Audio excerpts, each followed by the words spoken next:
여러분, 혹시 세상에서 나한테 가장 잔인하고 차가운 폭언을 쏟아내는 사람이 누군지 곰곰이 생각해 보신 적 있나요? 아, 시작부터 되게 찔리는 질문이네요. 그쵸, 이거 생각해 보면 직장 상사나 뭐 얄미운 지인이 아니에요. 바로 자기 자신이죠. 우리는 남한테라면 절대 입 밖으로 꺼내지도 못할 무섭고 날카로운 말들을 거울 앞에 나한테는 너무나 아무렇지 않게 매일 던지곤 하거든요. 맞습니다. 진짜 흔하게 일어나는 일이죠. 네, 그래서 오늘 저희 깊이 있는 탐구 시간에는요, 평소처럼 막 복잡한 데이터나 사회적 이슈를 다루는 대신에 아주 사적이고 따뜻한 텍스트 하나를 가져왔습니다. 어쩌면 오늘 하루 예기치 못한 실수 때문에 지치고 또 스스로를 탓하느라 마음이 무거우셨을 여러분에게 꼭 필요한 위로의 시간이 될 것 같네요. 네. 오늘 우리가 함께 들여다볼 자료는요. 한 아버지가 자책하면서 힘들어하는 딸에게 보낸 다정한 편지입니다. 이 편지 안에는 인생의 거센 비바람을 맞으면서 스스로를 책망하는 딸을 향한 진짜 절절한 안타까움, 그리고 우리가 다시 나 자신과 화해하는 방법에 대한 엄청난 지혜가 담겨 있습니다. 이 편지 도입부를 읽으면서 시각적으로 딱 그려지는 장면이 있었어요. 쌀쌀하게 불어오는 바람 속에서 어깨를 한껏 웅크리고 있을 딸의 뒷모습을 아빠가 떠올리잖아요. 그렇죠. 어릴 적엔 넘어지면 아빠 품으로 막 달려와서 엉엉 울던 작은 아이였는데 맞아요. 근데 이제는 어른이 돼서 세상의 매서운 폭풍으로 홀로 맨몸으로 견디고 있으니까 그게 너무 가슴 아픈 거죠.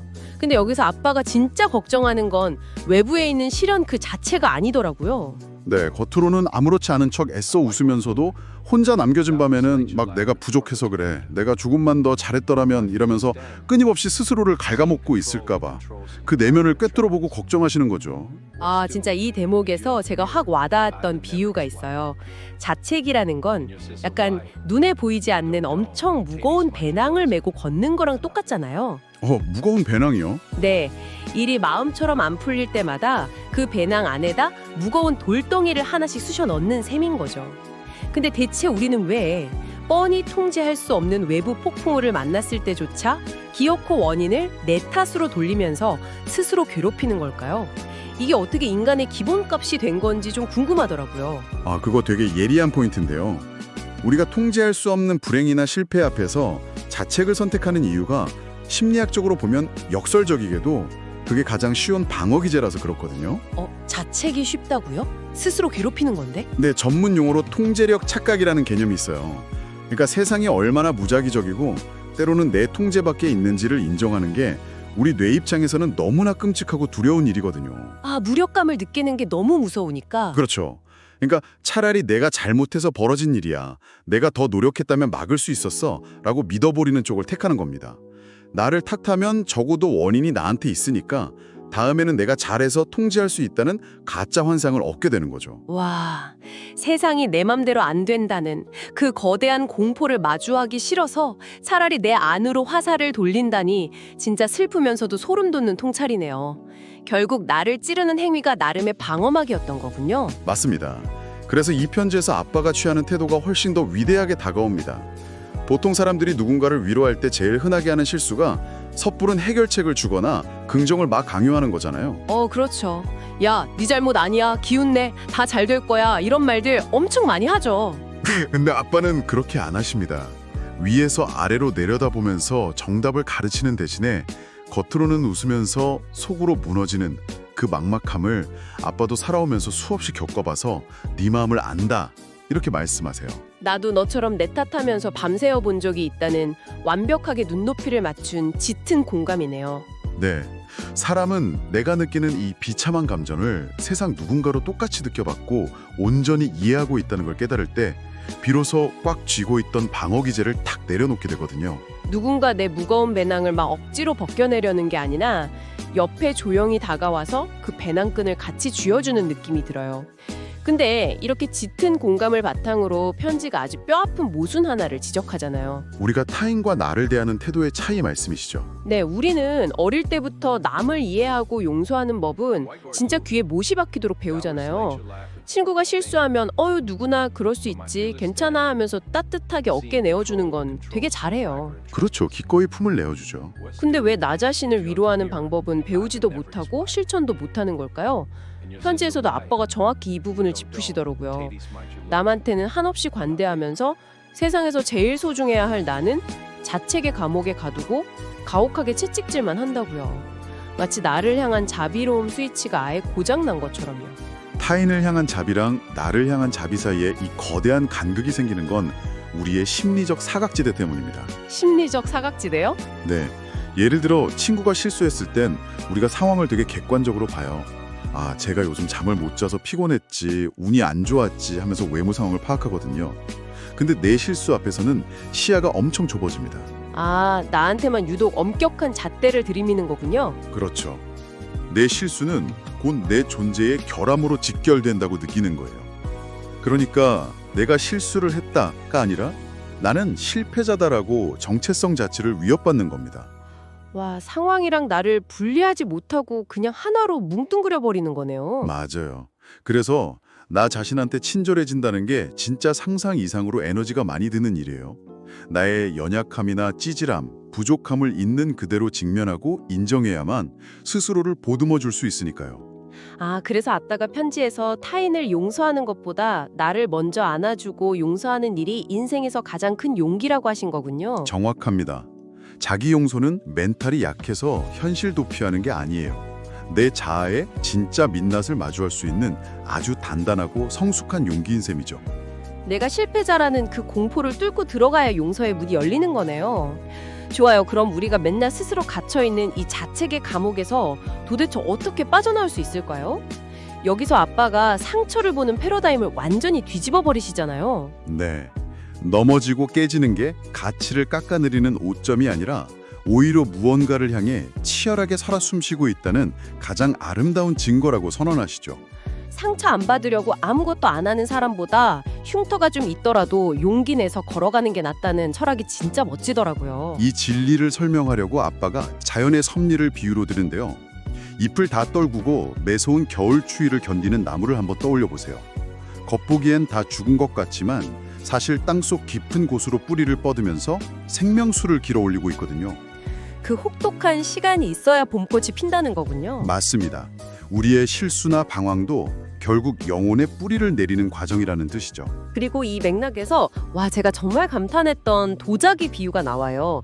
깨진 도자기 틈을 금으로 메워서 상처나기 전보다 훨씬 더 귀한 작품으로 만든다는 이야기요. 아, 킨츠기 기법을 연상시키는 부분이죠. 네, 우리는 보통 깨지거나 금가면 망가졌다고 수치스러워하면서 막 버리려고 하잖아요. 근데 오히려 그 깨진 틈을 금빛으로 채워서 가장 빛나는 부분으로 만든다는 발상 전환이 너무 좋았어요. 근데 여기서 제가 약간 딴지 거는 것 같긴 한데 되게 현실적인 의문이 하나 생기더라고요. 네, 편하게 말씀해 주세요. 아까 자기 용서가 진짜 큰 용기라고 하셨잖아요. 상처를 금빛으로 보고. 근데 자칫하면 이게 내 잘못에 대해서 그냥 뻔뻔해지는 거랑 헷갈리지 않을까요? 막 내 상처는 아름다운 금빛이니까 내가 실수로 일 망친 것도 다 괜찮아 이러면서 책임을 회피하거나 발전이 없어질까 봐 그게 좀 경계되더라고요. 아, 그 진짜 중요한 포인트 짚어주셨어요. 자기 위로라는 개념을 처음 접할 때 사람들이 제일 흔하게 느끼는 오해거든요. 우리는 어릴 때부터 스스로 가혹하게 채찍질해야 발전한다고 훈련받아와서 그래요. 그쵸. 헝그리 정신 이런 거 강조하잖아요. 근데 심리학 연구 결과들을 보면요, 완전 정반대입니다. 스스로를 용서하고 보듬어주는 사람들이 오히려 책임을 훨씬 더 잘 인정하고 실패해서 더 많이 배워요. 진짜요? 자기를 안 혼내는데 어떻게 책임감이 더 생기죠? 약간 모순 같은데? 아까 우리가 실패할 때 정체성의 위협을 느낀다고 했잖아요. 스스로한테 가혹한 사람들은 실패하면 곧 나는 쓰레기다 라는 결론이 나오니까 그 고통 피하려고 무의식적으로 남 탓하거나 변명하게 돼요. 아, 나를 보호하려고 핑계를 찾는 거군요. 네, 반면에 스스로한테 다정한 사람들은 심리적 안전망이 있어요. 나는 좋은 사람이지만 이번엔 실수를 좀 했네. 괜찮아. 다음에 더 잘하면 되지. 이렇게 생각하는 거죠. 자아가 다치지 않으니까 객관적으로 책임을 질 수 있는 여유가 생기는 겁니다. 와, 진짜 명쾌하네요. 핀지 속 아빠도 그 선을 엄청 명확하게 그으시더라고요. 과거 실패를 막 변명하면서 무책임하게 도망치는 게 자기 용서가 아니다. 맞습니다. 불완전함을 있는 그대로 껴안고 다시 시작할 기회를 스스로한테 주는 적극적인 행위인 거죠. 가혹한 채찍질은 당장 불안은 줄여줄지 몰라도 영혼을 고갈시키거든요. 근데 따뜻한 자기 용서는 진흙탕을 딛고 다시 나아갈 수 있는 진짜 근육을 만들어줍니다. 자기 용서가 도피가 아니라 넘어졌을 때 다시 일어서게 내 손을 잡아 끄는 진짜 센 악력이네요. 그럼 이제 이 아름다운 철학을 저희가 실생활에 당장 오늘 밤에 어떻게 써먹을 수 있을지 좀 이야기해 볼까요? 편지 후반부에 아주 구체적인 위로법이 나오잖아요. 네, 바로 거울 앞에서의 실천입니다. 거울 앞에 딱 서서 거울 속 내 눈을 보면서 세상에서 제일 아끼는 단짝 친구한테 하듯이 다정하게 소리내서 말해주라고 하죠. 지금까지 이 무거운 짐 견디느라 고생 많았다. 넌 최선을 다했다. 이제 널 용서하고 안아줄게. 이렇게요. 근데 여러분 솔직히 지금 들으시면서 저거 너무 오글거리는데? 하시는 분들 분명 계실 거예요. 네, 처음엔 당연히 쑥스럽죠. 그쵸? 굳이 왜 눈을 맞추고 꼭 소리내서 말해야 하는 걸까요? 마음속으로 속으로만 생각하면 안 되나요? 사실 그 어색하고 쑥스럽게 느껴지는 것 자체가요. 우리가 평소에 스스로한테 얼마나 다정한 대우를 안 해줬는지를 역설적으로 보여주는 증거입니다. 안 해봐서 어색한 거다. 네, 그리고 소리내서 말하는 건 신경과학적으로도 진짜 중요한 의미가 있어요. 우리가 막 불안하고 자책할 때 뇌의 디폴트 모드 네트워크라는 게 끊임없이 자기 비판 목소리를 뱅글뱅글 돌리거든요. 머릿속에서 막 부정적인 생각이 꼬리를 무는 그거군요. 네, 그 무한 루프를 끊어내려면 물리적인 자극이 필요해요. 거울로 내 모습을 직접 눈으로 보고 다정한 문장을 입 밖으로 내뱉어서 내 귀로 듣는 이 과정이 뇌에 완전히 새로운 긍정적 회로를 만들어서 내면의 비판자를 압도해버리는 겁니다. 와, 마음속에서 울리는 그 시끄러운 자기 비하 라디오를 끄려고 내 입술이랑 목소리를 직접 써서 훨씬 더 큰 주파수의 다정한 방송을 쏴버리는 거네요. 아주 찰떡 같은 비유입니다.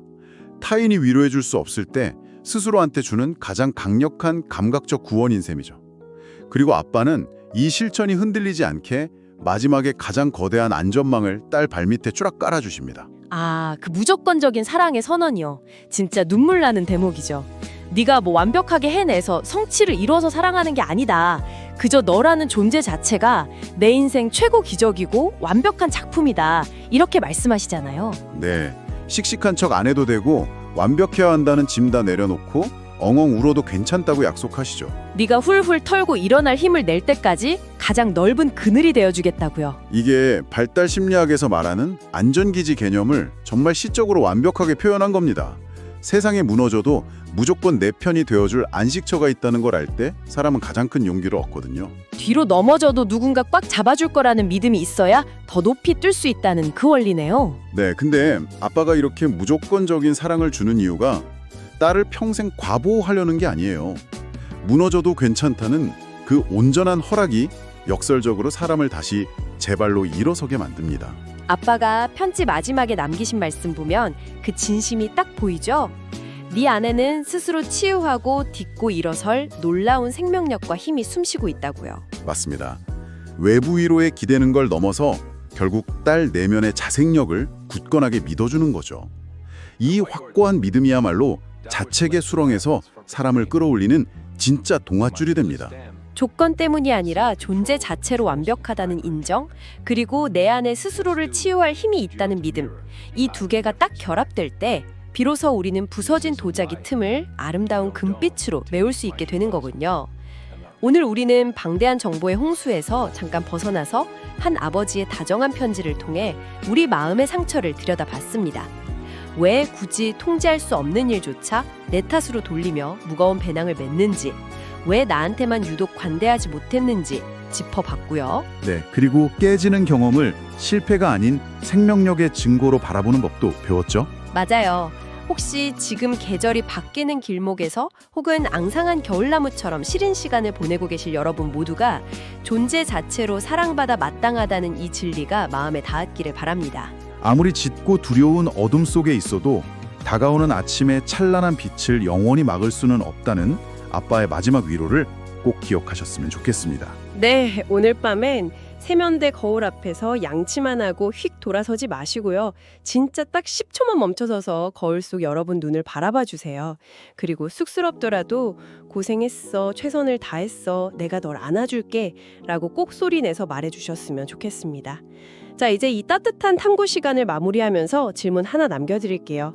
오늘 이 아버지가 보여준 무조건적이고 다정한 시선을 빌려서 과거의 실패나 상처로 몹시 힘들어하던 어린 시절의 나에게 편지를 쓴다면 여러분이 건넬 첫 문장은 무엇이 될까요? 오늘 밤 그 첫 문장을 찾는 여정이 여러분을 치유하는 아름다운 금빛 틈새가 되기를 바랍니다. 함께해 주신 여러분 고맙습니다. 다음 시간에도 흥미롭고 유익한 깊이 있는 탐구로 돌아오겠습니다. 감사합니다.